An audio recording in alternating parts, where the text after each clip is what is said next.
then fear of sinful reactions, destruction of family, and then indecision. Then he surrenders to Lord Krishna. So Lord Krishna instructs Arjuna in chapter 2. So chapter 2, these were the sections. From verse 1 to 10, it was Arjuna's further doubts and his surrender. From 11 to 30, Jnana, Krishna said, fight, there is no death for the soul. Then 31 to 38, Karma Kanda, he said, fight, for gains come from beautifully fighting and losses come from not fighting. 39 to 53, Buddhi Yoga, Nishkama Karma, fight but without any reaction. And 54 to 72, Krishna spoke about Sthita Prajna, fight, become fixed in Krishna consciousness. So chapter 3 today. Verse 1 to 9, dealing with the confusion, renunciation or working in Nishkama Karma. Then 10 to 16, it is from Karma Kanda to Karma Yoga. 17 to 35, Nishkama Karma, acting dutifully, detached to set the right detachment, set the right example. Then 36 to 43, beware of lust and anger. So Arjuna accepted Krishna as Guru and Krishna gave him information. He gave him knowledge about the body and soul. Then he spoke about Sakama Karma, he spoke about Buddhi Yoga, Nishkama Karma Yoga, acting without detachment and with knowledge. And he also spoke about the qualities of a Sthita Prajna. And in 2.49, he said, keep all abominable activities far distant by devotional service. And so in this consciousness, you have to surrender to the Lord. That's what Krishna said. Then he also said, you have to become transcendental to the three modes of material nature, rise above these three modes. So he's talking about Bhakti Yoga here. And then when Arjuna heard this, he was a little confused because he heard so many things. And then he has to do Buddhi Yoga also. Then he has to keep abominable activities far away also. So he's asking, which is better, renunciation or action? Okay. So dealing with the confusion, renunciation or working in Nishkama Karma Yoga. So here, a summary chart on flow of chapter 3. Arjuna's confusion, renunciation or action. Then renunciation, Dhyana Yoga is difficult. Okay. Verses 3 to 16 discuss this. So prescribed action with detachment, Nishkama Karma Yoga is better for Arjuna. One should go from Karma Kanda to Karma Yoga. Then even if Arjuna is qualified for renunciation, he should still do Nishkama Karma Yoga to set the right example. Then in the end, from 36 to 43, Krishna is saying, lust is a formidable enemy on the path of yoga. So one should conquer lust by deliberate spiritual intelligence. So that will set the tone for the next chapter. Deliberate spiritual intelligence is talking about Jnana Yoga. So slowly, the conversation moves on to Jnana Yoga. Now in this section, renunciation or work. So when you see this, in this 18 days classes also, we saw this slide.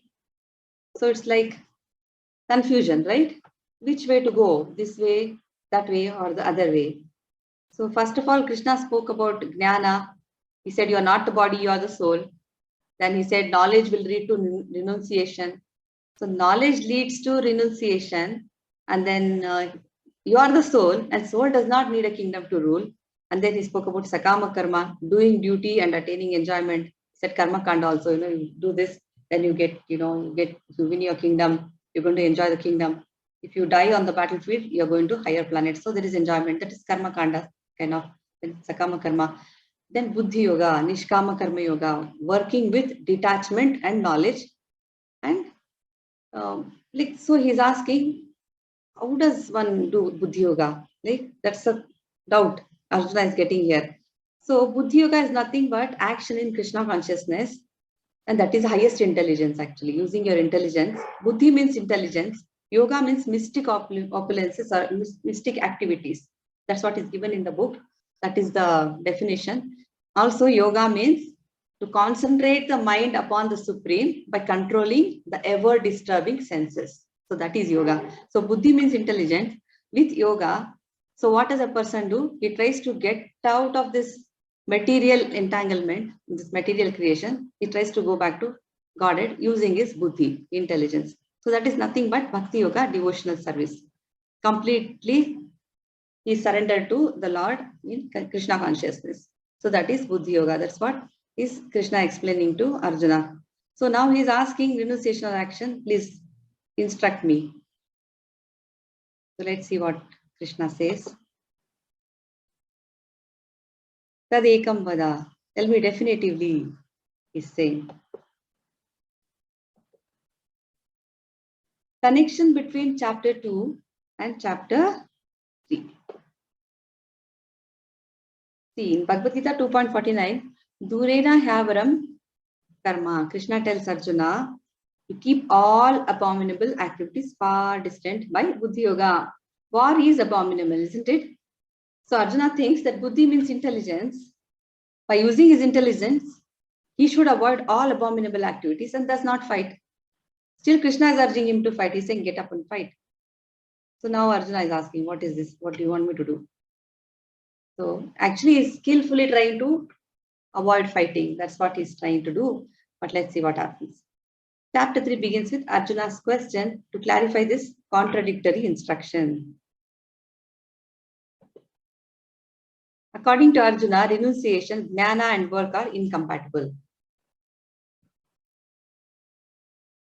So the first verse, Arjuna uvacha jayasi chet karmanaste mata buddhir janardana tat kim karmani ghori mam niyojayasi keshava. O Janardana, O Keshava, why do you want me to engage me in this ghastly warfare if you think that intelligence is better than fruitive work? He's asking a very straightforward question. So Krishna described the constitution of the soul in the previous chapter. But we must remember that all this information is to deliver his friend Arjuna from this ocean of material grief he is in. So Buddhi Yoga, the path of realization, is sometimes misunderstood to be inertia. So he is thinking, Buddhi Yoga, it can mean retirement from active work. So, I can just take retirement. So what happens if a person misunderstands this, thinking Buddhi Yoga is like this? What he will do is he will go to a secluded place. He will sit there, try to chant the Lord's name by himself, all alone. But that is not advisable. Okay, that is Krishna is very clearly saying that is not advisable. So that's what is happening here. Nobody can go to a secluded place, do penance and austerity without proper information or proper intelligence that is given by a higher authority. So Arjuna is trying to avoid fighting, and then now Krishna is going to talk to him about Karma Yoga.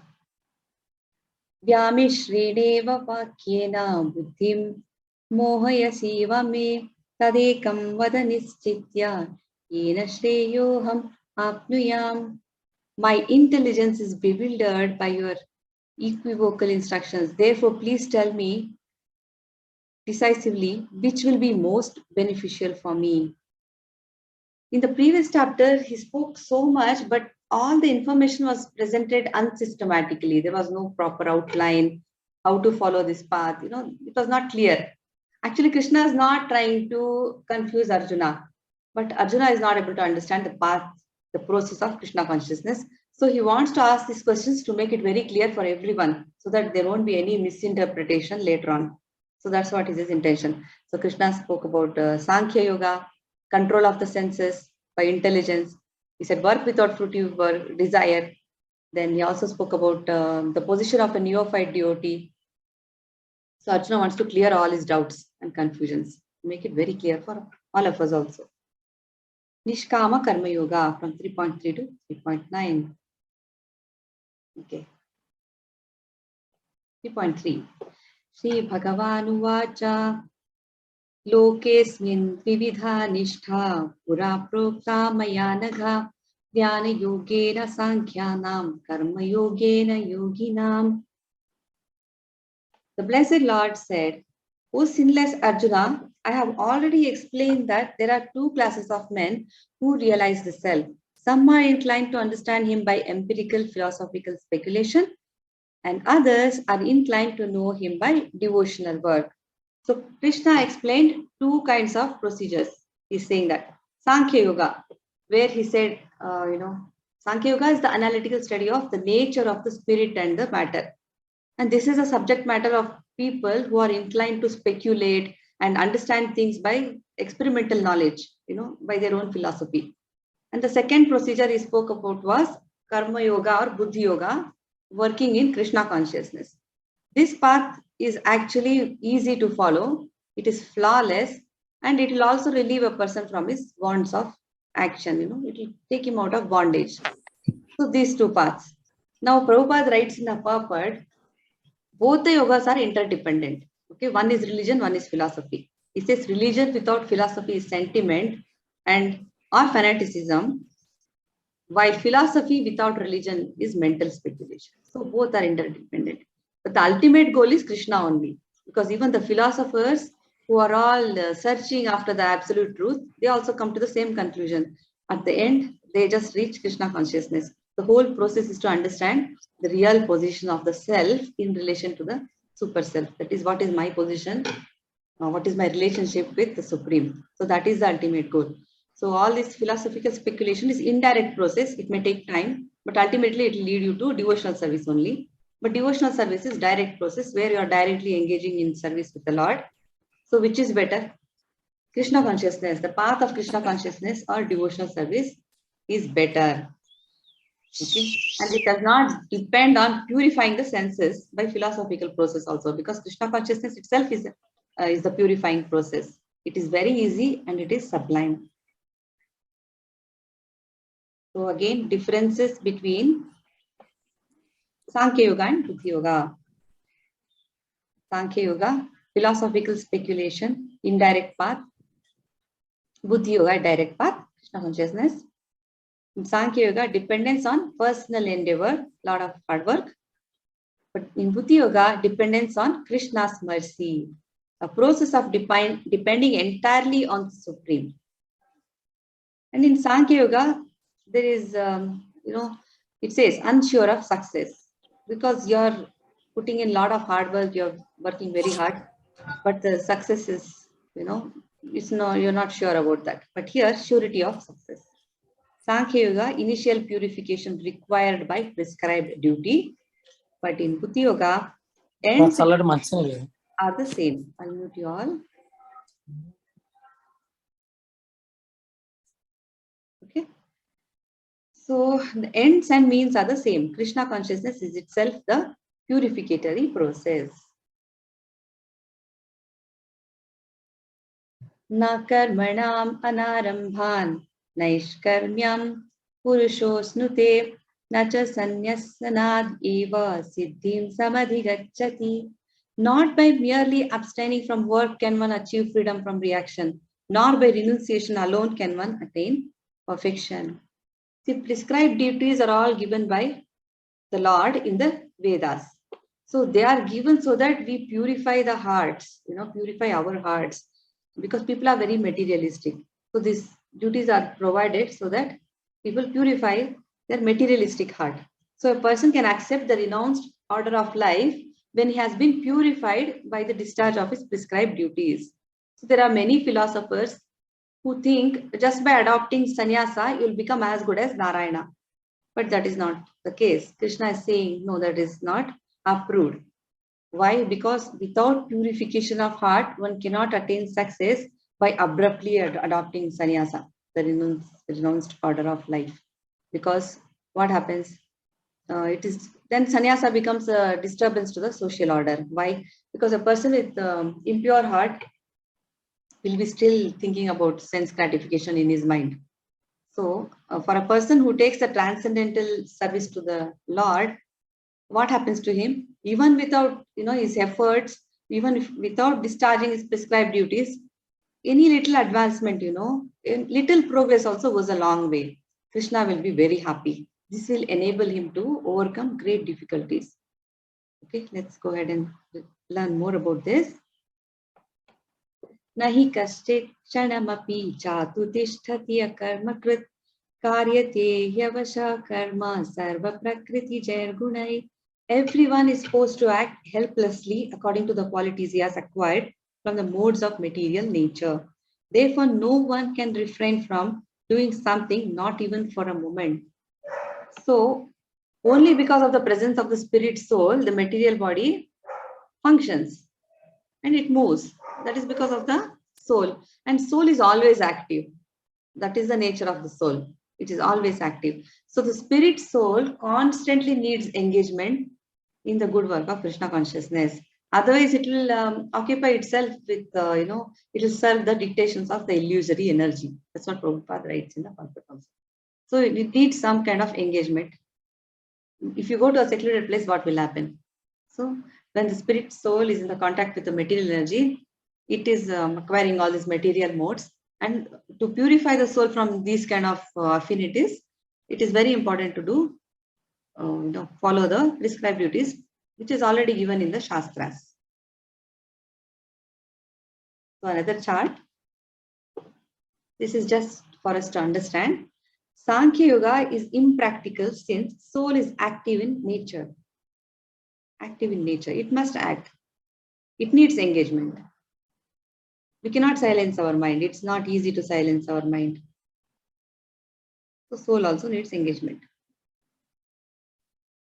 See, in contact with material nature, it acquires modes of material nature. It needs prescribed duties recommended in Shastras. Then prescribed duties purifies the soul from affinities, leads to Krishna consciousness. If this does not happen, then there is failure. Then what happens if the soul is not engaged properly? Occupation dictated by illusory energy. You see so many different types of sins, sinful reactions the soul can acquire. Okay, there is no loss even if there is fall down. In Bhakti Yoga, if the soul is actively engaging in the process of devotional service, what happens? There is no loss. Even there is occasional fall down, you are on the right path. So there is no problem. Krishna is also going to help. Swalpam apyasya dharmasya trayate mato bhaya.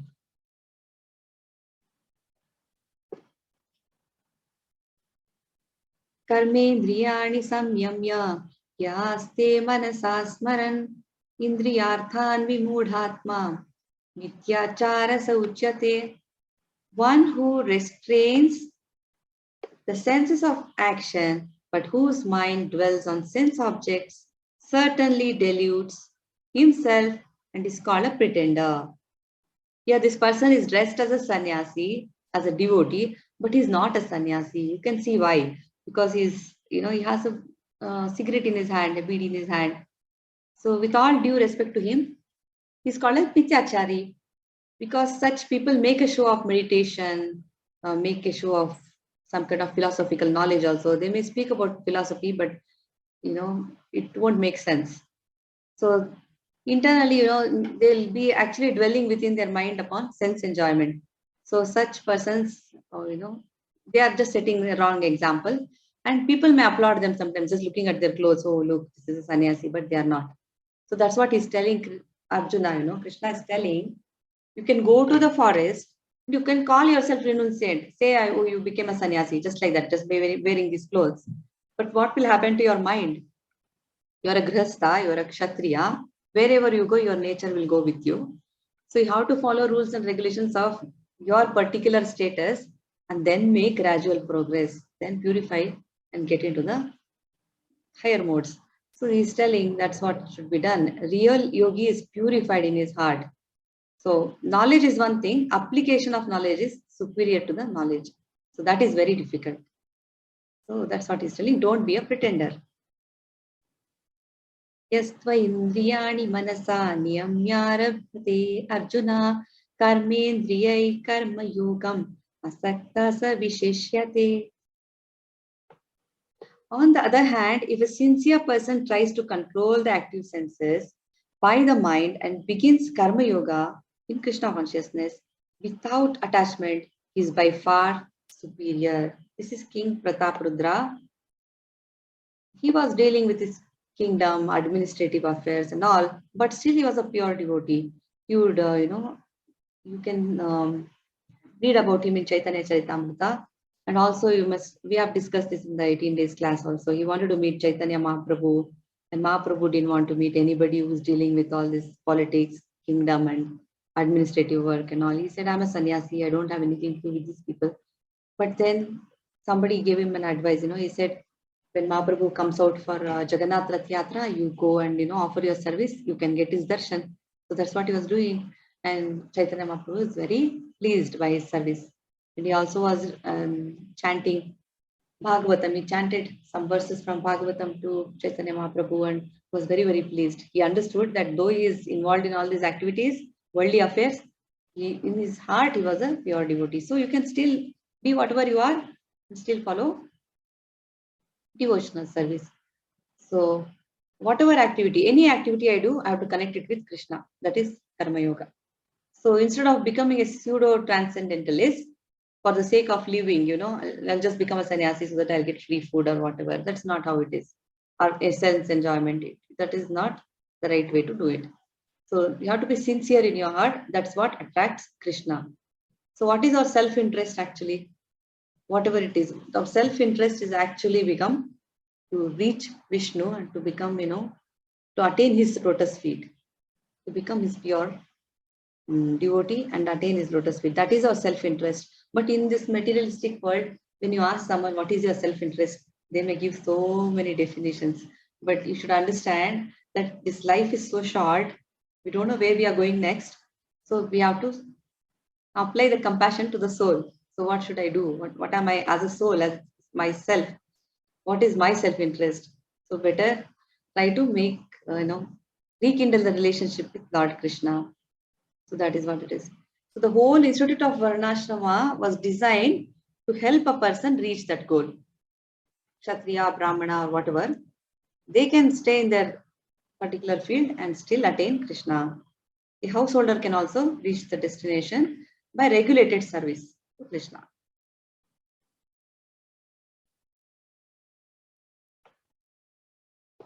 One who restrains senses but mind dwells on sense object is a pretender. Pretender, his greatest cheater, shows to be in deep meditation, but mind dwells on sense objects. His philosophy has no value. Knowledge stolen by illusory energy of Lord. For sense enjoyment, okay, these are the 4 social orders: Brahmachari, Grihastha, Vanaprastha, Sannyasa. Follow rules and regulations of orders. Then there is gradual purification. A sincere person will control his senses and mind by engaging himself in Karma Yoga without attachment to his work, to the results of his work. And he is far superior. Niyatam kuru karmatvam karmajyayo yakarmana sharira yatra pichate na prasidhyet akarmanaha. Perform your prescribed duty, for doing so is better than not working. One cannot even maintain one's physical body without work. Okay. So Lord Krishna does not want Arjuna to take,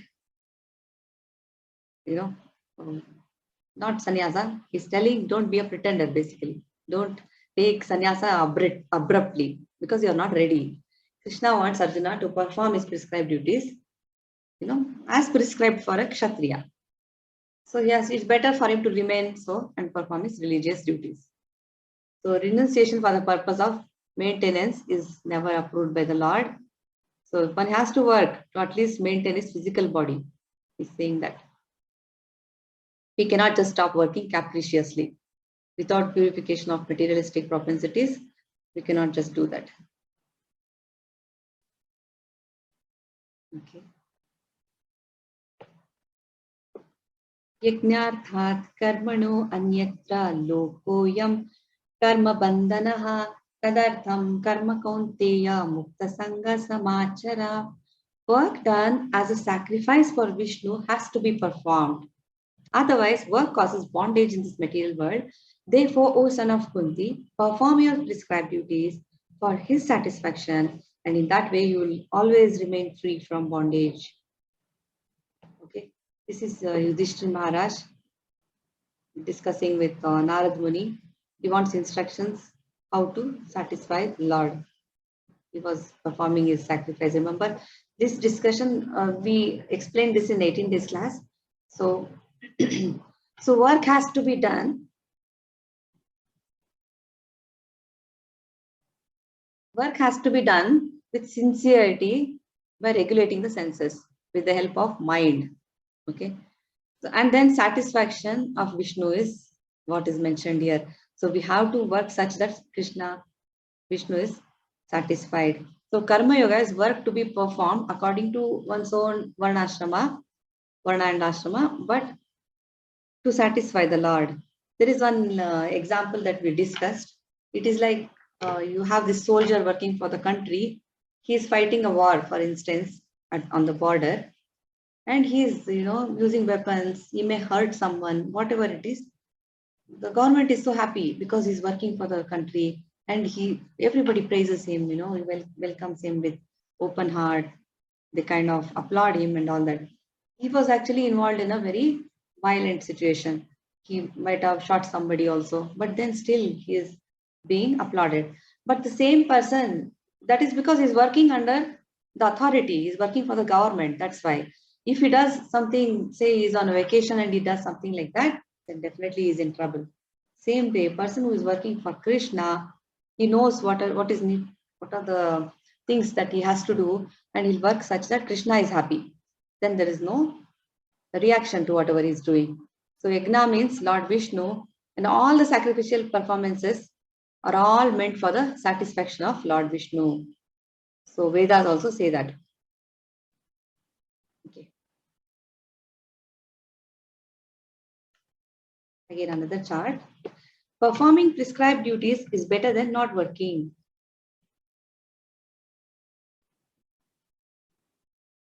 By performing gradual purification of heart, by renouncing fall down, since activity is given up before purifying heart. So Arjuna is a Kshatriya and Grihastha. So he's saying engage himself in what? Not renouncing and going to forest. Work should not be given up capriciously without purification of materialistic propensities. Okay. Text 9. Performed work as a sacrifice to Vishnu, or work causes bondage. Action, work performed for satisfaction of Vishnu is not binding, but it is liberating. But acting under the guidance of spiritual master, it causes gradual elevation, gradually elevate and develop transcendental loving service of Lord. Then you can go back to Godhead. Otherwise, what happens? Action causes bondage, cycle of birth and death. Because whatever we are doing for sense gratification. By either it is good action or bad action. Whatever action it is, it will have a reaction. So if you want to come out of this bondage and this sinful reaction or whatever reaction, we have to take shelter of Krishna consciousness. Act under the guidance of a spiritual master. Okay, this is yoga ladder. See, first it starts with animal life. Animal life is just eating, sleeping, mating, defending. Just these 4 things. Animals don't worry about anything else. That's all. That is life for them. But even if you see among animals also, even animals, what they do, they eat when they are hungry. They attack only when they are threatened. And they mate only during seasons. They follow some kind of rules, actually. We call them animals, but they do follow some rules. Then if you progress from animal life to Karma Kanda section, what happens? You are doing fruitive activities. You are earning money because you want to enjoy, want to take care of your family. So many other things. We are doing Karma Kanda activities. But you perform sacrifices. Vedas are recommending sacrifices. Perform those sacrifices for the demigods, for the Lord. Ultimately, whatever we do, it reaches the Lord only. So that is working such that you are attached to the fruitive result. That is Karma Kanda. But here also, you are actually aware that there is some superior authority, because you're performing sacrifice means you know that somebody is there out there who's controlling my life. You know, that much surrender is there. Not too much, but that much understanding is there in that person. Next, he moves up to Sakama Karma Yoga, fruits of work. In Sakama Karma, what happens? Yoga means already you are linking it to Lord Krishna. If there is no yoga, that is just Sakama Karma. You earn, you enjoy, it's like that. Sakama Karma, you are attached to the activity and you are actually attached to the results also. Part of the results, you still want something in return, but you are giving something to the Lord. You know, you're offering something away, but you're still attached to the result. You're like, I want a little bit out of that. It's like, I'm just give you a rough example. Say you're selling flowers. Say you're selling it at 50 rupees to everyone. Then you say, okay, I want to give these flowers to the Lord. You're telling that to the temple, but you know, give me 10 rupees at least. I sell it for 50 rupees, but can you give me 10? It's like you still want something in return, but at the same time you are giving also. So it's something like that, where you still, it's just a rough example.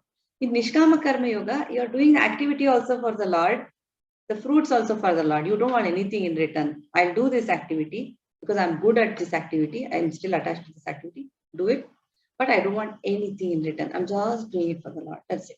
That is giving up the fruits also. You don't want anything.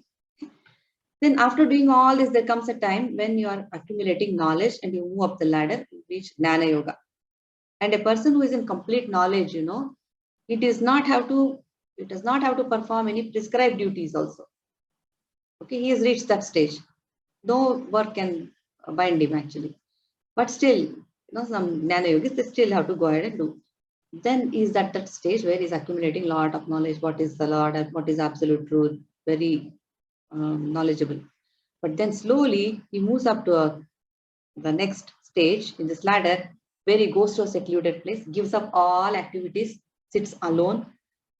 In the 6th chapter, we're going to learn about Ashtanga Yoga. It's not an easy process, very, very difficult. He sits there and he may develop, you know, acquire some mystic siddhis. But Ashtanga yogis also see, some of them, if they desire, they get to see the Paramatma in their heart. So once they see the Paramatma in their heart, 400 super souls that is in our heart, what happens? They, you know, they move up the ladder. There's a chance that they may fall down also, but they usually move up the ladder and they reach a stage called Bhakti Yoga, where they are completely attached to the Lord, completely surrendered, and they are completely in love with Lord. You know, Bhakti Yoga is devotional service, unalloyed devotional service. It's like completely, you know, I do whatever the Lord wants me to do. I just want to be with Him. I just want to serve Him. I don't want anything, no materials, nothing. There's no desire for materials, nothing. So that is the last stage in this ladder. So ultimately, this has to, all these different things you see, steps have to take you to this stage called Bhakti Yoga. So there is an example of sunshine, sun disk and entering sun planet. We discussed in 2nd chapter also. So this is the extended yoga ladder. Now we will go and see more progressive yoga ladder. Here, from animal life, unrestricted sense gratification, you move up to karma kanda, regulated sense gratification. Then move up to sakama karma, devotee with selfish desires, something he wants. Nishkama karma yoga, sadhana bhakti, devotee with no desire for personal interest. Then he moves up to bhava bhakti and prema bhakti, progressive yoga ladder. Then there is express elevator. So we saw extended yoga ladder, progressive yoga ladder. Now we're going to look at express elevator. See, from animal life, you surrender and associate with pure devotees. What happens? This is express. You are not doing many things. You just went directly to the stage. You are associating with pure devotees. That's how Prabhupada entered our life, right? He gave Krishna consciousness to hippies and many other people. That was their, they're very lucky. Then you move up, you do sadhana bhakti. It will do this, you know, this the rules to be followed. Follow all the regulatory principles. Sadhana bhakti.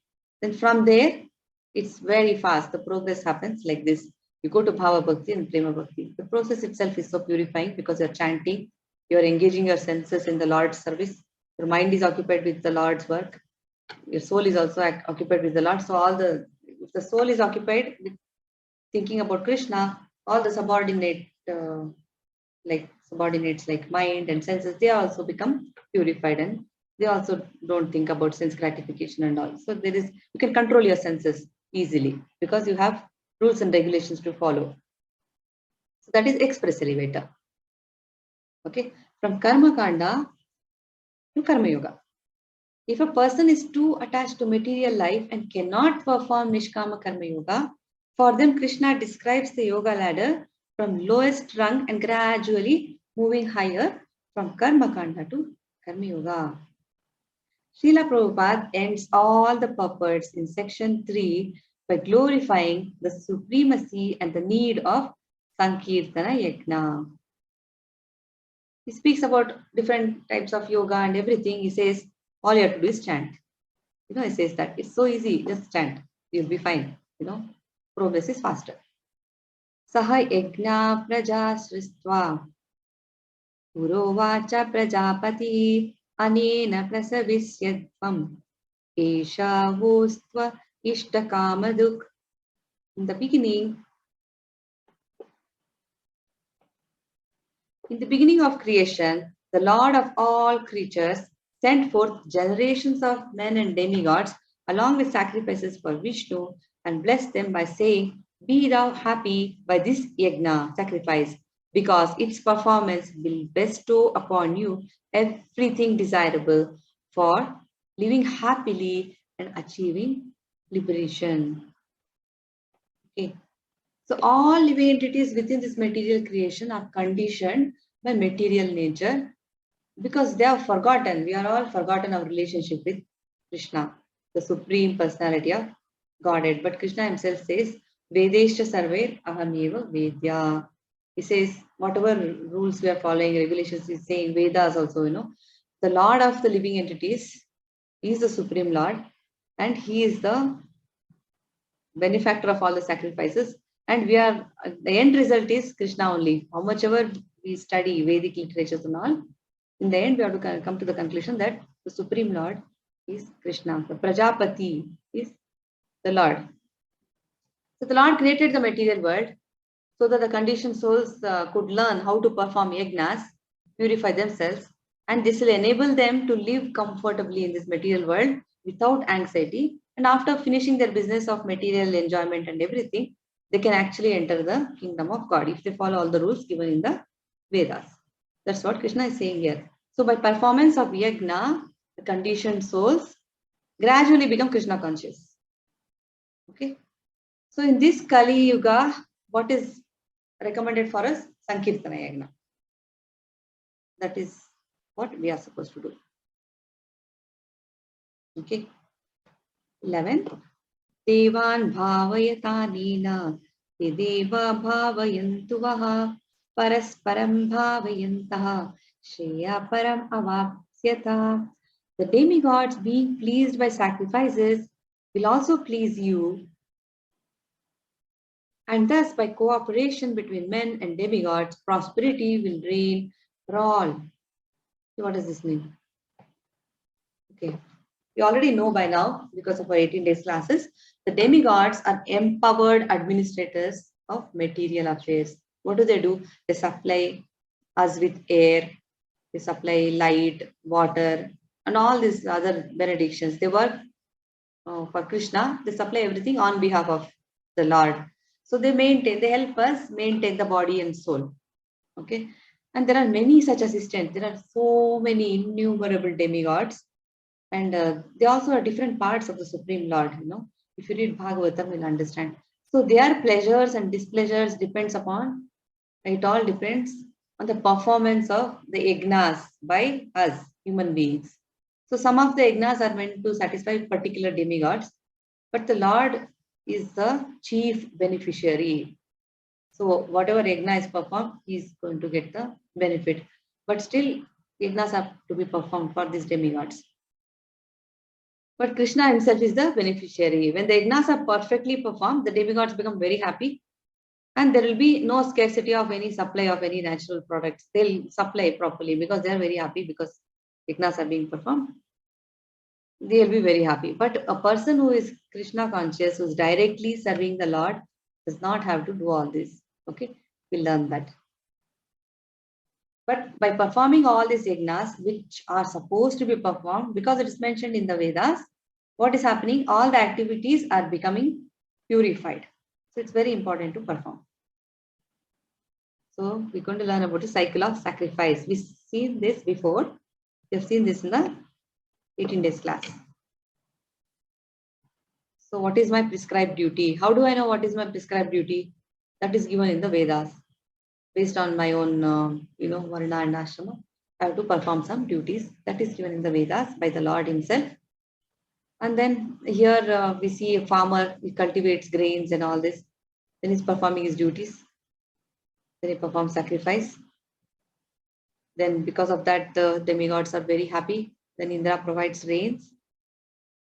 Then rains provide grains. And that grain is what is very important for us. And that we offer back to Lord Krishna and then consume. So the performance, the prescription of duties start from Krishna and the results of the duties end with Krishna. It's like a cycle of sacrifice. It's born out of sacrifice and it needs to be offered back to Krishna. By performance of yajnas, all activities become purified as it is stated in the Vedas. Ahara shuddhav sattva shuddhi, sattva shuddhav dhruva smriti, smriti lambe sarva granthinam vipra mokshaha. By performance of yajna, one's eatables become sanctified, and by eating sanctified foodstuffs, one's very existence becomes purified. By the purification of existence, finer tissues in the memory become sanctified, and when memory is sanctified, one can think of the path of liberation. And all these combined together lead to Krishna consciousness, the great necessity of the present day world. Ishtan bhoga hi ho deva dasyante yagna bhavitaha tertattan apradayebhyo yo bhunte stena eva saha. In charge of the various necessities of life, the demigods, being satisfied by the performance of yajna, sacrifice, will supply all necessities to you. But he who enjoys such gifts without offering them to the demigods in return is certainly a thief. Okay. For one who cannot understand what the personality of Godhead is, who is the Lord, sacrifice of demigod is recommended. So they can perform sacrifice of demigods as recommended. But people worship different demigods according to their own material qualities. For example, in the purport it says, people who eat meat, they are recommended to worship goddess Kali, because sacrifice of animals is done to Kali and she accepts it also. So like that, people in mode of goodness, they worship Lord Vishnu. Like that, there are many different yajnas to be performed and they become very happy. Okay, because they are the ones who are providing. And here you must understand, here, see, our life is dependent on these supplies. It's very, very important to understand that we are not manufacturing anything. Everything, the raw materials are coming from nature. Even if we have an industry, we are using metals, chemicals, mercury, manganese, iron, whatever. Everything is coming from nature. All these are supplied by the agents of the Lord. So we should remember that, we are really dependent on them for everything. So we have to perform and keep them happy. But a person who does not perform yajnas is actually a thief.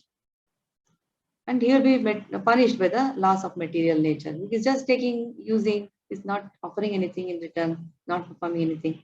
But for us, sacrifice means Sankirtana yajna only, nothing else. So Lord Chaitanya has inaugurated this easiest performance of yajna for us. You have to just take shelter of him, just perform this.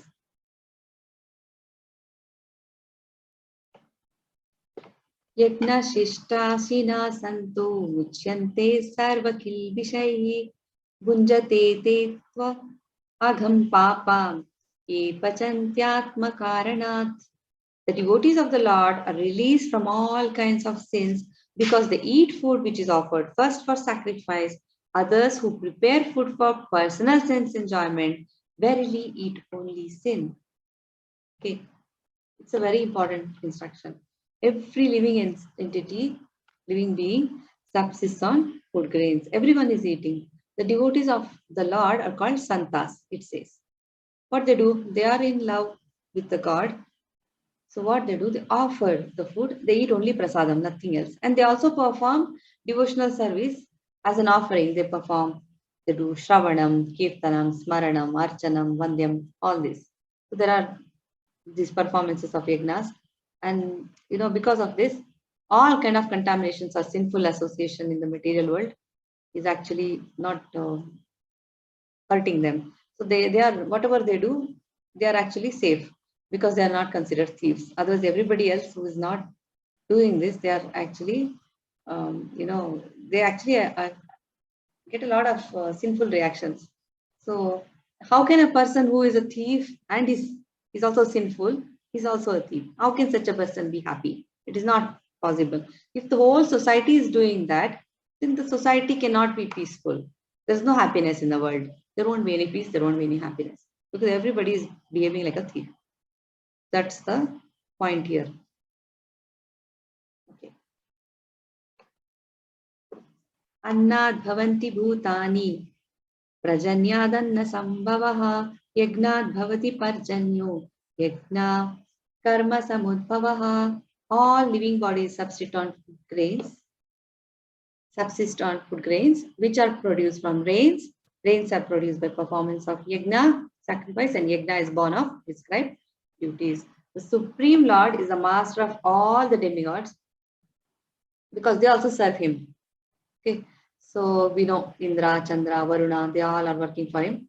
And if Krishna is happy, we are satisfying Krishna, they are also automatically happy. There is no separate need for us to worship the demigods. Because if you are directly worshipping Krishna, then everything is taken care of. Okay, so that is another thing we should remember here.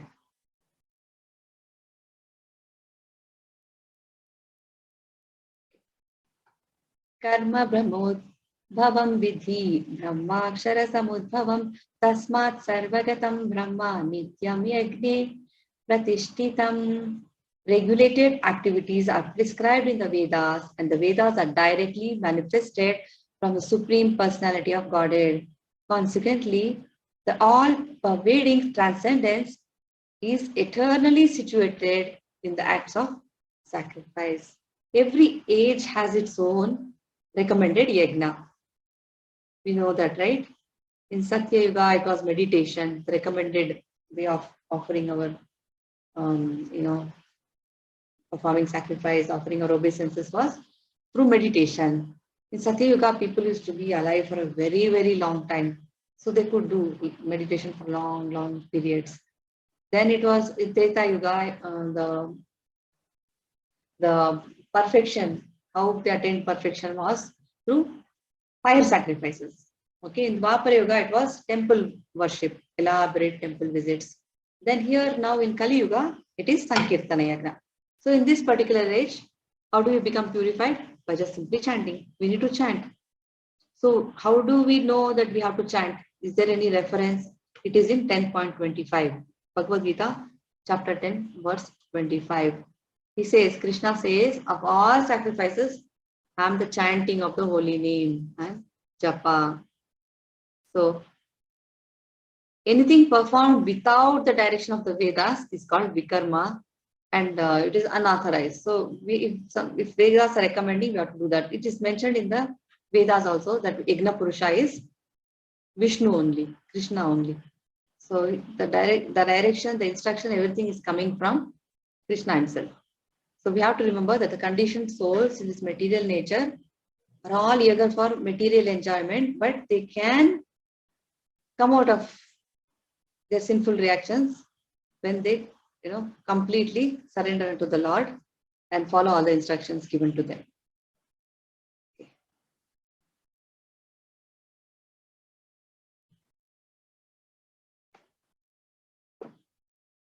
Evam pravartitam chakram nanuvartayati aya aghayur indriya ramo mogam partha sajivati.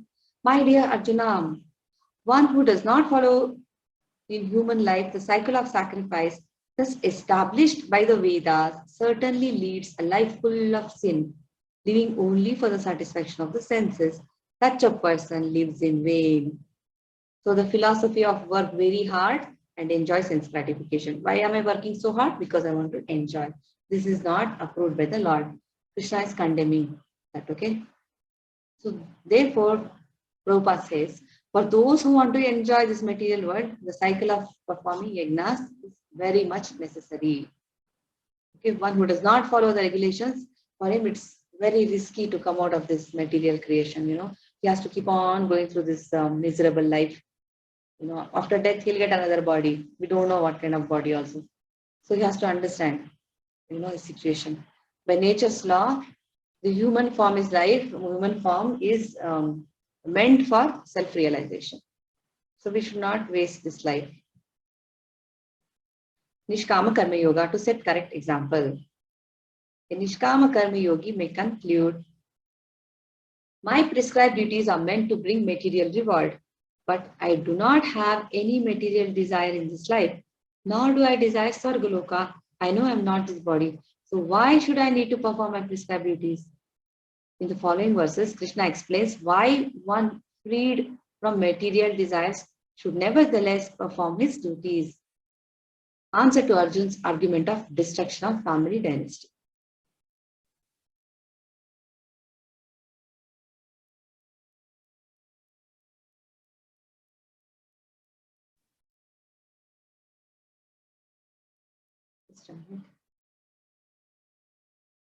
Yastva atmaratir eva syad atmatryptascha manavah atman eva cha santushtas tasya karyam na vidyate.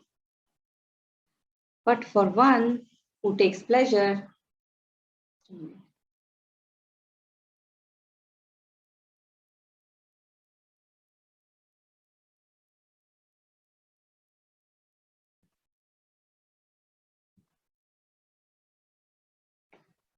okay.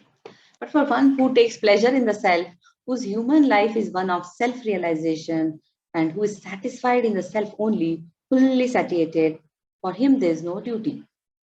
So a person who is completely, fully Krishna conscious, is fully satisfied by his acts in Krishna consciousness, he has no duty to perform, no longer has any duty to perform. Krishna is saying, one who is attained this stage, he does not have to perform any duties. Being Krishna conscious, all impiety within himself is instantly cleansed. So this actually happens because of thousands of yajna performances. This person would have reached this stage because of all that. So once the consciousness is clear, the devotee becomes fully confident of his eternal position. What is his eternal position? To be the servant of the Lord. So once he reaches that stage, he does not have to perform any obligatory, prescribed duties. And he will not be interested in performing any material activities. So he is not even, he has no desire, like, I have to drink or, it says wine, women, other kind of infatuation, any kind of other kind of addictions, nothing. He's not even interested in all that because he's reached that stage where it's totally pure in his heart. Okay.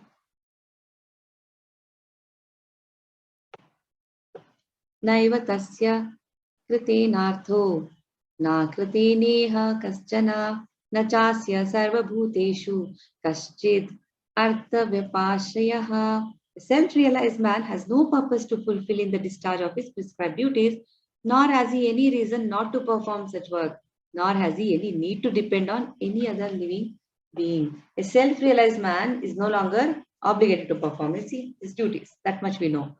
So except his duties in Krishna consciousness. Krishna consciousness does not mean he's not going to perform any activity. Krishna consciousness is not inactivity.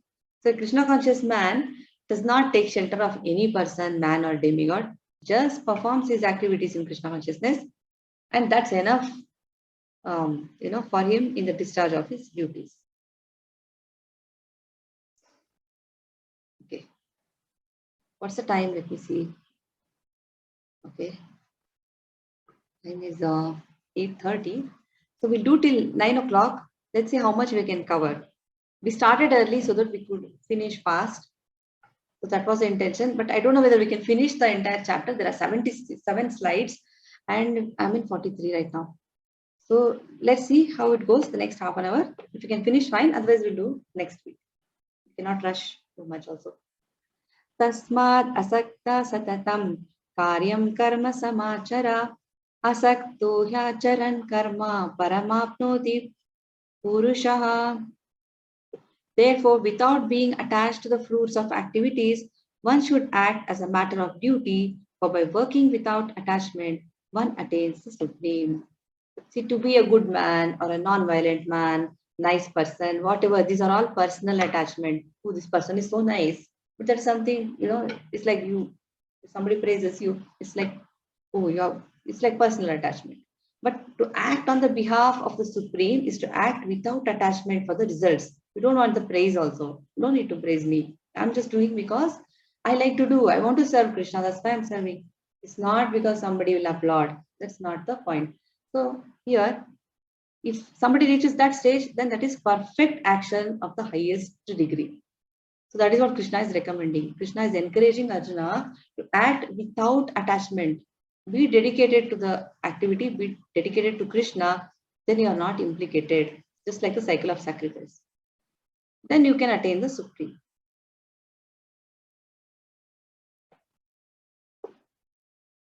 कर्मणैव हि संसिद्धिम् आस्थिता जनकादयः लोकसंग्रहम् एवापि सम्पश्यम् कर्तुमर्हसि. Kings such as Janaka attained perfection solely by performance of prescribed duties. Therefore, just for the sake of educating the people in general, you should perform your work.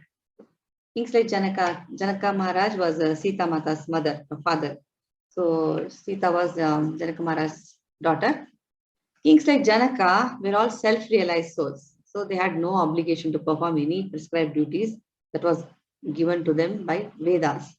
Still, they performed all prescribed duties, all the activities, just to set an example for people in general. Lord Krishna also here, Lord Krishna and Arjuna.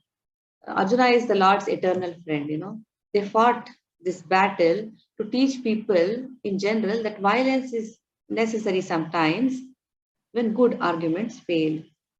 Before this battle of Kurukshetra, they went, for negotiation. Efforts were made to avoid this war. But the other party was determined to fight. They wanted this. Duryodhana wanted to fight. So they had to fight. Okay. Yad yad acharati shreshthas tattad eva tarujanah sayat pramanam kurute lokastad anuvartate. Whatever action a great man performs, common men follow, and whatever standards he sets by exemplary acts, all the world pursues. So, why must you act? Why should you still perform your duties? Why? Acting according to, the prescribed duties or whatever. See, a person acts based on his own psychophysical nature. His prescribed duty is such that it matches his psychophysical nature. So, as long as it's done for the satisfaction of Krishna, it's fine, But whatever a great man does, the world will follow. So Arjuna is already a leader. So Krishna is saying, please be mindful of your actions. Okay, we all have a tendency to follow a leader. By unknowingly or knowingly, we all have role models. At our workplace, in our school, anywhere, we are always following someone. So that's how it is. Psychology is like that. So people in general require a leader who can teach how to behave. What is the practical behavior?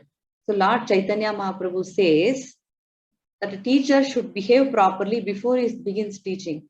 The Acharya is someone who teaches by his own example, by his own Achar. So that is the ideal teacher. So a leader cannot, teach the public something that he cannot himself do. It's like a person who is smoking all the time, telling others not to smoke. It's not going to work because he himself is smoking. How can he tell others not to smoke? So that's not a good teacher. So a teacher must follow the principles of the Shastra. He himself should be perfect. Then he can teach the common man. So he's telling Arjuna, set a good example. So a teacher cannot manufacture his own rules and regulations. Whatever rules or principles he is following must come from the revealed scriptures. So he has to be well versed in all that. So it's like there are natural leaders, okay? All of us are natural leaders in some way or the other. The king or the head of the state, executive head of the state, father in the family, the school teacher, or, they're all natural leaders, and innocent people follow them. So all such natural leaders have a great responsibility to their dependents. Whoever is looking up to them, they have a great responsibility. They have to really set good examples.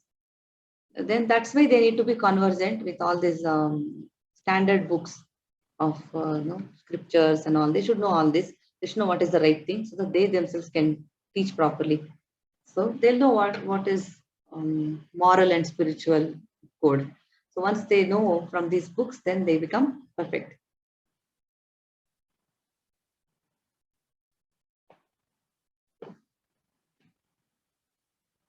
Name parthasti kartavyam trishu lokeshu kinchana nanavaptam avaptavyam vartayeva cha karmani.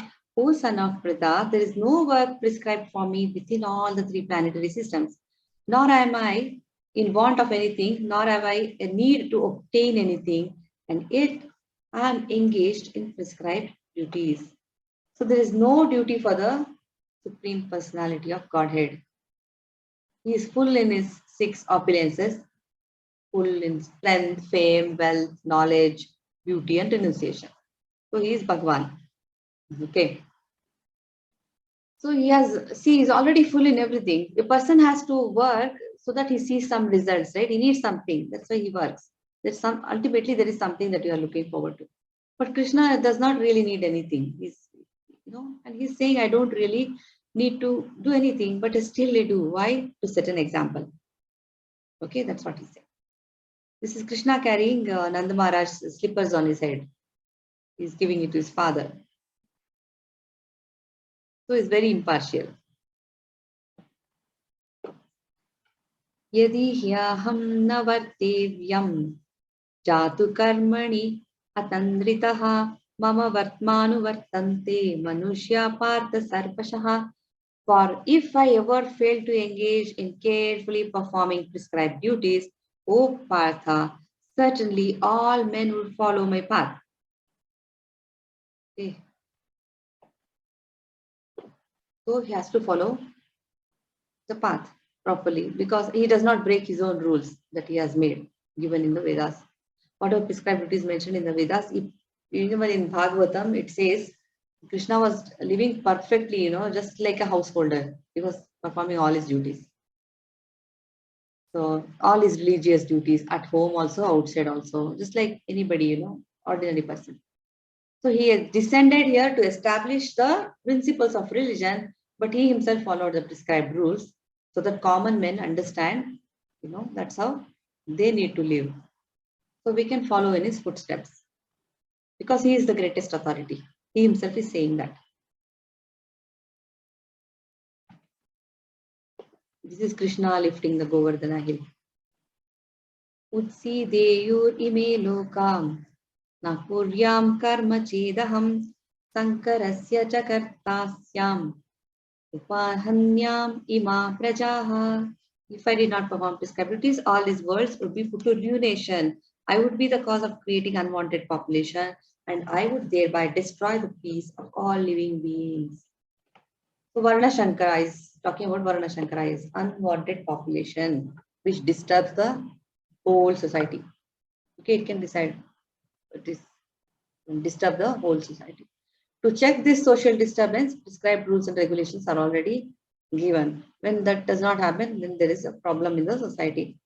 So we have to follow in his footsteps, follow all the instructions given by him, but we cannot copy him. He lifted Govardhana hill. We cannot say, okay, I'll also do all this Rasa Leela and try to copy Krishna. No, that's not how it works. Because if we cannot carry the Govardhana hill, we cannot display all these amazing pastimes. So we can just follow, not copy. Same way, there are people who copy Shiva in many different aspects, but they cannot drink poison like him. Okay, but they call themselves followers and do something like that. They take intoxicants and all. So that is not recommended. You should just follow the instructions, nothing else. Okay. Sakta karmani avidvamso yatha kurvanti bharata kuryat vidvams tata saktash chikirshur loka sangraham. As the ignorant perform their duties with attachment to results, the learned may similarly act but without attachment for the sake of leading people on the right path. So what is the difference between a Krishna conscious person and a person not in Krishna consciousness? Okay, the difference is their desires. That's all. A Krishna conscious person wants to serve the Lord, and the person who is not Krishna consciousness, he wants to serve his senses. That's all. Like, he does not do anything for the Lord. A Krishna conscious person, he will not do anything which is not conducive to development in Krishna consciousness. So one is engaged in activities for the satisfaction of Krishna in Krishna consciousness, and the other one is engaged in sense gratification. That is the difference. So a properly Krishna conscious person who is perfect devotee of the Lord can set an example for others to understand how to become like that. So that can be done. How learned and ignorant people act. A self-realized person works for the satisfaction of Krishna's senses. Okay, the difference is differences in their desires. Work without attachment to fruits, results of the fruit work. Why? To set an example and lead people on the right path. But an ignorant person works for the satisfaction of his own senses. Work with attachments to fruits. Okay. Nabuddhi bhedam janayed ajnanam karma sanginam joshayed sarva karmani vidvan yukta samacharan. So as not to disrupt the minds of ignorant men attached to the fruitive results of prescribed duties, a learned person should not induce them to stop work. Rather, by working in the spirit of devotion, he should engage them in all sorts of activities for the gradual development of Krishna consciousness. Okay. He said, first work because it's your prescribed duty. Better to perform work for me. Okay. But conditioned souls do not know anything beyond sense gratification. They even study the Vedas sometimes. They may study the Vedas or read some books also, but they are still attached to sense gratification. A realized soul in Krishna consciousness cannot disturb them, should not disturb them. That's what Krishna is saying. Because we cannot disturb them in their activities and in their understanding. But they can just act in such a way that the ignorant person would like to follow them and learn from them. What we can do is, what kind of person who is in a realized soul in Krishna consciousness do? What he can do is, he can slowly, make them do something for Krishna. Like, for example, this example was spoken in the 18 days class also. We discussed this. This person who is, you see, he has so many coconuts with him, right? If he is not interested in Krishna consciousness, so a person who is very elevated, he can tell him, anyway you're going to consume this, anyway you're going to sell this. So why don't you offer this to Krishna and then consume? Then it will become sanctified. Then it becomes holy. Then that can be done. There's no loss. So slowly, you can slowly bring them to Krishna consciousness. But we cannot do more than that. Okay. Okay, we'll go till 9 o'clock. We still have time. Let's see. Prakrite kriyamānāni gune karmāni sarvashah ahankara vimūಢātma kartāham iti manyate.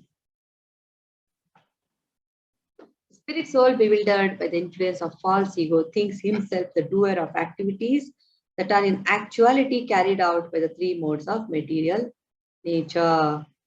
So a personal material consciousness he'll be convinced by false ego that he is the doer of all the activities. He'll think, oh, I did it. I am the doer. No, I am doing this. I'm doing that. It's all because of me. He has no knowledge that ultimately he is under the control of Krishna. Okay.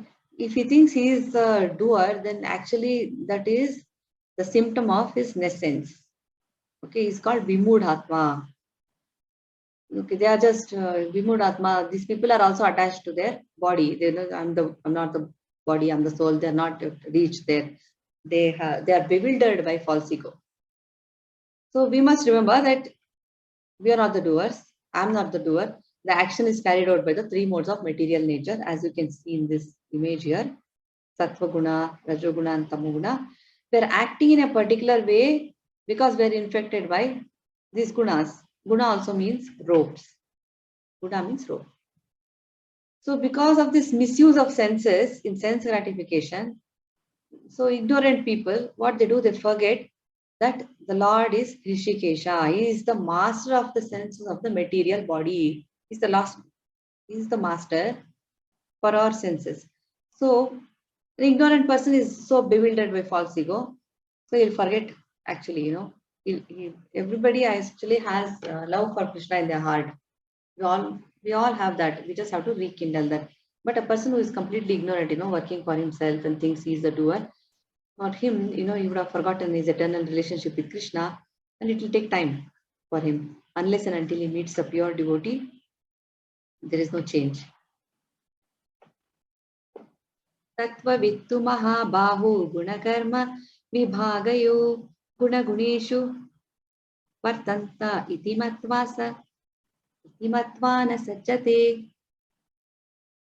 One who is in knowledge of the absolute truth, O mighty arm, does not engage himself in the senses and sense gratification, knowing well the differences between work in devotion and work for fruitive results. So, Tattvavid, there is this term used here, Tattvavid. So, according to Bhagavatam, a person who knows the absolute truth in all the three different features. The three different features are Brahman, Paramatma, and Bhagavan. If he knows the absolute truth in all these three features, he is called Tattvavid. He knows his actual position and he knows his relationship with the Supreme. That is Tattvavid. Okay. And such a person is not disturbed by the material reactions. And he knows that, everything is happening because of the mercy of the Lord.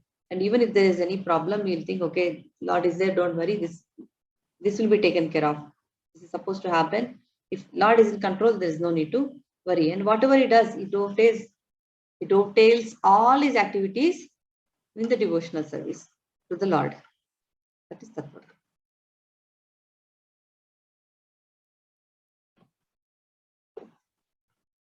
Prakritir guna sammudha sajjante guna karmasu tan akritsna vido mandan kritsna vinna vichalayet. Bewildered by the modes of material nature, the ignorant fully engage themselves in material activities and become attached. But the wise should not unsettle them, although these duties are inferior due to the performer's lack of knowledge. A person who is too much attached to the bodily consciousness is called Manda. Manda means he's very lazy, he does not understand that he is spirit soul. He's very ignorant. So he thinks he's the body. And they may also engage in social work. They'll do altruism. They'll be involved in all this materially benevolent work. They get a lot of good name. Like, wow, this person is doing so much for the community, and they are attached to these designations also. They are under that spell.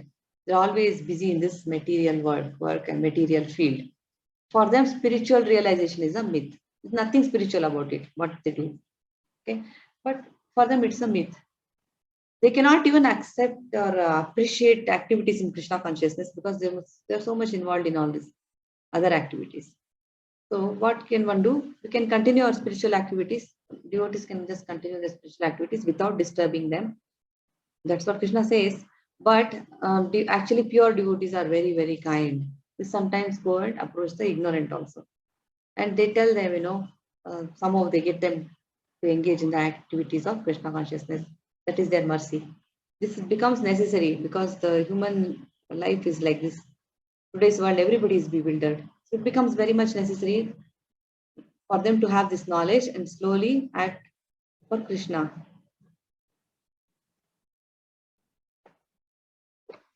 Mai sarvani karmani sanyasyaadhyatma chetasa nirasir nirmamo bhutva yudhyasva vigatajvaraha. No claims to proprietorship and free from lethargy, fight. Therefore, Arjuna, surrendering all your works unto me, with full knowledge of me, without desires for profit, with no claims to proprietorship, and free from lethargy. Right. Okay. This verse clearly indicates what is the purpose of Bhagavad-Gita. It is giving us what Bhagavad-Gita is all about.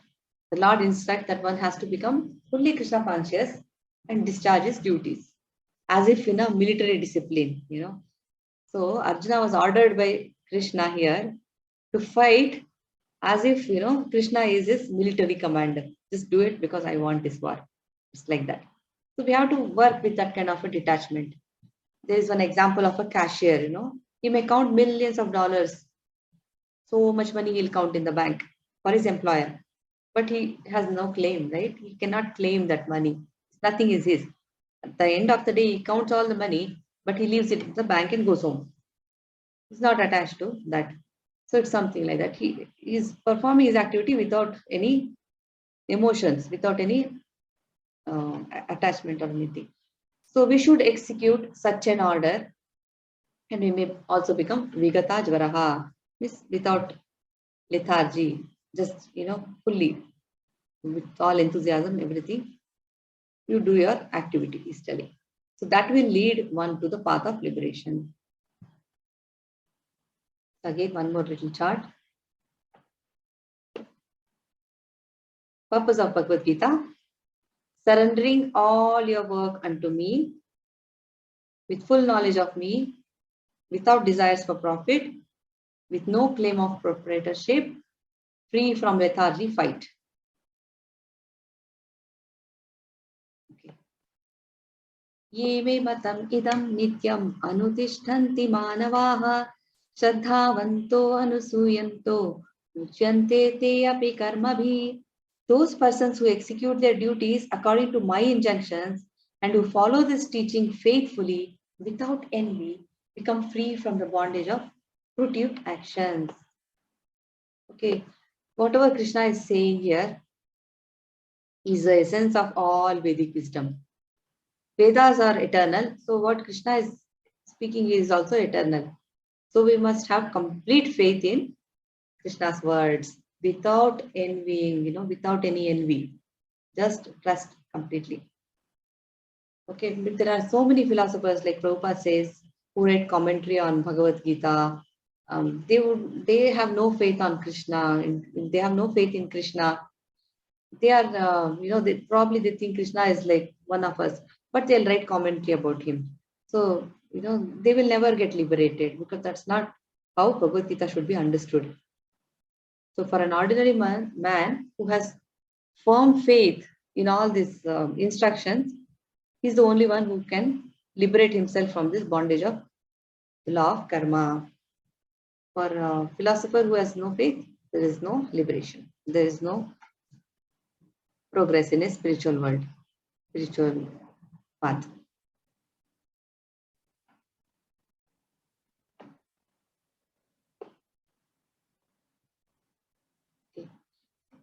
Ye tva etad abhyasuyanto nanutishtanti me matam sarvajnana vimudham stan vidhinashtan achetasaha.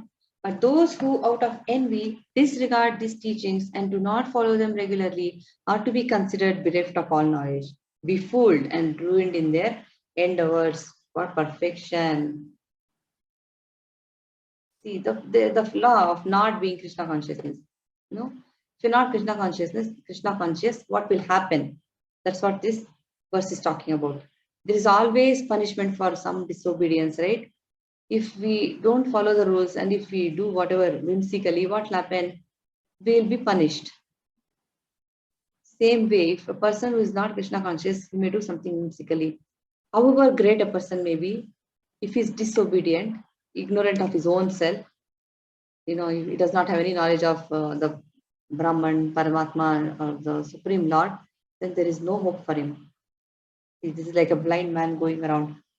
So there is no hope of him becoming perfect. He cannot attain perfection of life. Actually, there are 77 slides and I am on 59. I'll just tell you because at 9 o'clock, wherever we are, we'll see. If you want to continue and finish it off, it's fine. We'll go ahead and finish this chapter today only. So next week, we can start chapter 4. If you feel like no, we can stop. We can do the remaining portion next week. Then we can do that. So at 9 o'clock, we'll see how it is. Okay. Because we shouldn't feel overburdened also, right? Too much information and you should be like, oh my God, it's too much for us. So let's see. Sadrisham Chase. Tate svasyaha prakrute jnanavanapi prakritim yanti bhutani nigraha kim karishyati. Even a man of knowledge acts according to his own nature.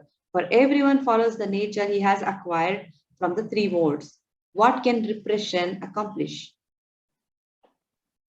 Unless we are situated on the transcendental platform, okay, we cannot become free from the influence of these three modes.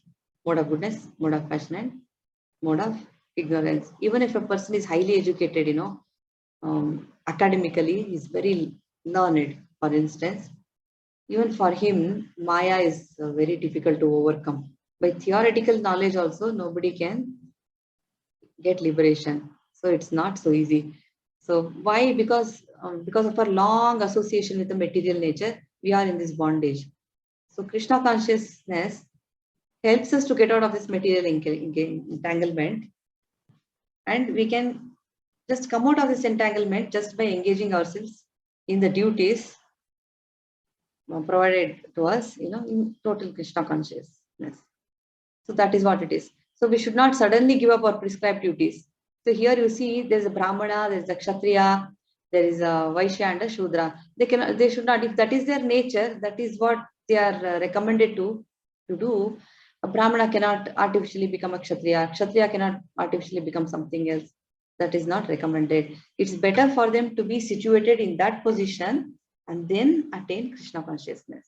Okay, and that also requires some kind of training. That training comes from a guru. Otherwise, Krishna's Maya is very, very strong. It will bewilder us all the time. So this is Bharat Maharaj here. I'll just go through this. Indriyasyendriyasyarthe ragadeshav vyavasthitau tayor navasham agachet tavyasya paripantitau. There are principles to regulate attachment and aversion pertaining to the senses and their objects. One should not come under the control of such attachment and aversion because the stumbling blocks on the path of self-realization. Those who are in Krishna consciousness are naturally averse to material sense gratification. They don't want any material sense gratification. Okay. But those who are not in such consciousness, they have to follow rules as we discussed. Unrestricted, uncontrollable sense enjoyment can lead us to material engagement. So that is very clear. But here, Bharat Maharaj had reached the stage of bhava actually. He was really a proper devotee. And in this secluded place, he was practicing his spiritual rules and everything. But then he got attached to this deer. We know the story, right? We have discussed this in the 18th chapter. So even, the safest road can have some kind of danger waiting for us. So there is no guarantee.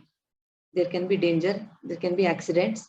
So that's what happened to him. He fell down. In the next life, he became a deer. So our sense enjoyment has been there for a very, very long time because we have been in this material creation for a very long time. So in spite of regulated sense enjoyment, even if you are regulating and even if you are whatever, you can still fall down. So to avoid that, what can a person do? He has to be in complete Krishna consciousness. If a person who is always in the loving service of Krishna cannot fall down so easily. We have seen that example also of Haridas Thakur. Okay.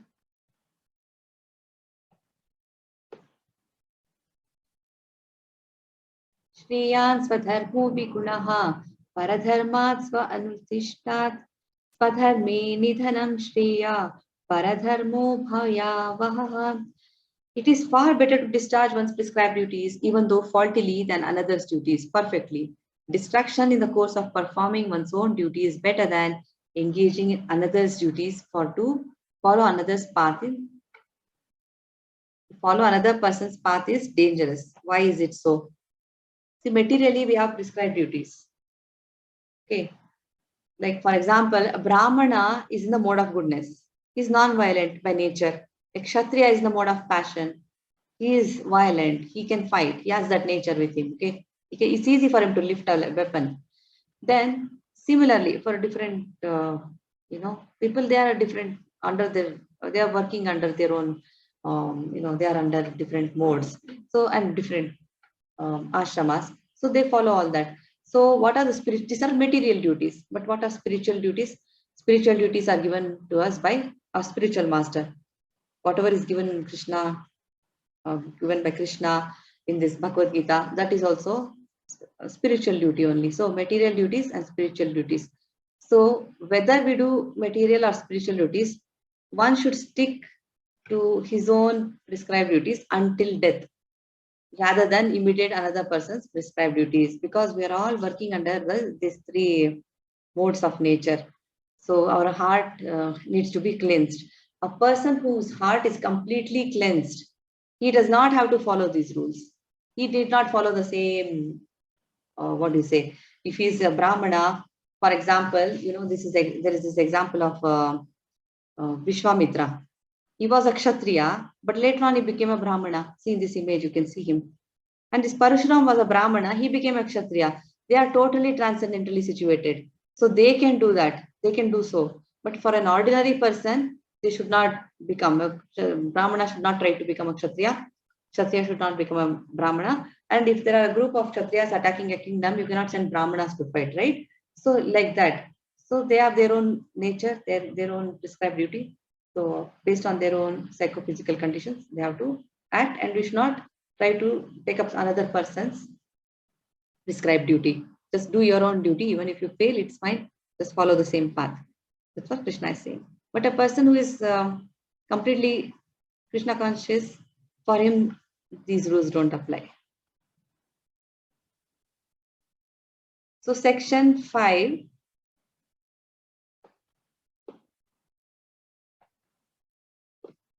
Conquering the ultimate enemy, lust. So now I'll ask you all, there are like around 17 slides more. Do you want to continue, or we'll do this, whatever is pending, these 17 slides, the next session? What do you want to do? Continue and finish the chapter, or shall we do the remaining portion in the next class, next session? What do you suggest? Or we can just do question answers and end the session. Continue, ma'am. Continue. Continue, Ma'am. Continue and finish it off. We'll do that. Then 17. Yeah. Fine. Let us finish this chapter. Please. No, madam, it is too lengthy today. Already 1.5 hours spent. It should not be to finish off something, but we should go on a slow pace so that we should understand each and everything and revise tomorrow onwards also. We need sufficient time, madam, to learn these things. It is not just to finish or something, close it. Okay. It's equally important we learn it wholeheartedly. The continuity will get lost. I agree, because all Please of continue. it becomes too much also for us. Yeah. So it is better if you continue it next time rather than rushing up. Better continue it next time, madam. Continue next time. Okay, we'll do that. This is section 5. From here, we can do next Saturday. This may take half an hour. We can finish in half an hour. Definitely. Yes. So, I'll just mute you all. There's some echo coming.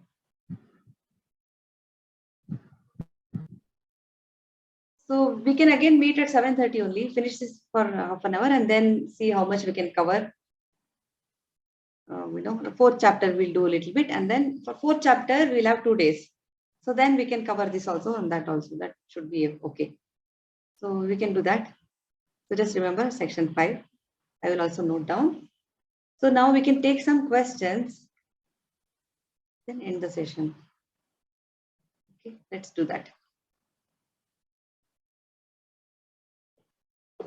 Since tomorrow is Ram Navami, we are